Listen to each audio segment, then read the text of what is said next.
This is Scotty Silver down here for Boxing News on Scott TV in association with Power on FM. I'm here with the legendary promoter, Mr. Frank Warren. Frank, great turnout today. Looking forward to Saturday. I am. It's fantastic, and we've got a good show to launch on BT. So fingers crossed, we're going to see some good fights. On paper, they look fantastic events. I mean, a new era, and it is a new era for you. I mean, it's been absolutely brilliant seeing all the build up to this. I mean, do you as a promoter still get nervous now?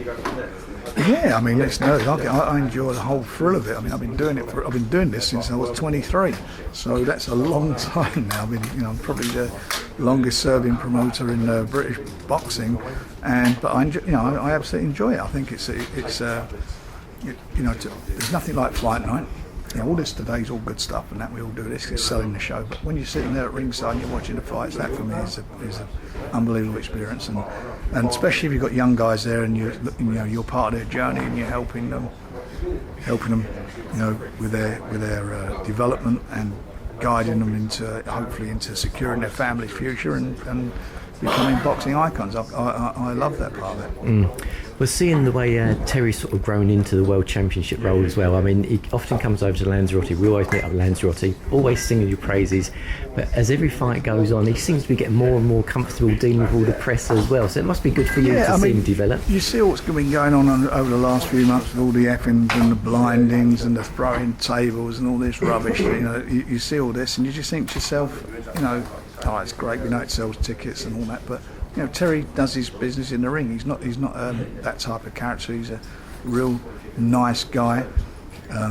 He comes across as quite dour. He's quiet, but once he's in the ring, he's a fantastic fighter. I mean, you don't have the longest undefeated record in British boxing for nothing, and that tells you what he's all about. And he's got a tough fight in his hands. And if he comes through that, I mean, for him to, like he does, I want to fight Lomachenko, and it stuns me. Because I don't want him to fight him. I'm not saying he won't beat him. I'm not saying at this stage of the game there are other directions to go in, but that's the mentality, and that's what he's about. And I'll tell you something. Some of the fighters today, they think promoters don't make fight sounds, but sometimes it's the fighters who don't want to do it. He's a true gentleman as well. He's one of these guys. Guy. Yeah, lovely guy. His trainer tells him what to do. He does it. There's never any lip. He just does it all. Gets on with it and does it. I'm a massive fan and have been of his. Yeah. I had a couple of questions as well. There's a group on Facebook called Boxing Banter. I think they've got 80,000 subscribers. Boxing Banter, it's called. Yeah. And one of the guys on there, he said, if you look back over all of your career now, is there still one fight that you think, crikey, I made that fight, that was like the ultimate?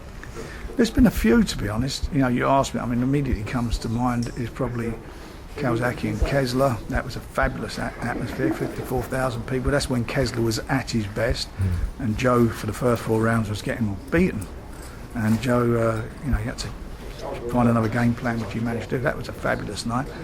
Frank Bruno went on it 3 times or 2 or 3 times. He went to the world to try and challenge for the world title, and then he won it at Wembley and beat the guy who knocked out Lennox Lewis. I mean, that was a fabulous night. Nassim Hamid, lots of fights with Naz, but the fight we had, the show we did at Madison Square Garden, I was the first Brit to ever promote there. That was an exciting fight. Home Time Boy and Kevin Kelly, and they were both of them up and down on the floor. It was a fantastic night. But there's been lots of those nights. Been some great nights, and so many of them, and town halls. When we launched Box Nation, Liam Walsh and Appleby. I mean, that is one of the classics of what we've been putting on Box Nation. You think all the big name fights from all around the world, that sticks out in my mind. What a great fight that was. Yeah. And lastly, got to quickly touch on Liam Smith and Liam Williams. Talking to Liam Smith, I know he keeps denying, saying that it hasn't affected him, but it's like he's got a little bit of spite. It's like he's got something to really sort of prove as well. I mean, how do you sort of see it going in your heart of hearts on Saturday? Well, he won't want back-to-back losses, and Liam Williams won't want to be losing. And it's funny. The fight's divided the boxing community in regards to their opinions.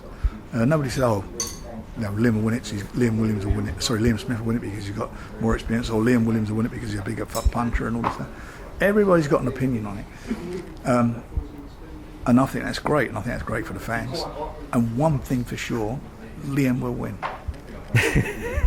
And on that note, I wish you well for Saturday. It's you. fantastic for us and all boxing fans out Pleasure. there. All the Cheers. best. Thank you. Right, come on, then, jump.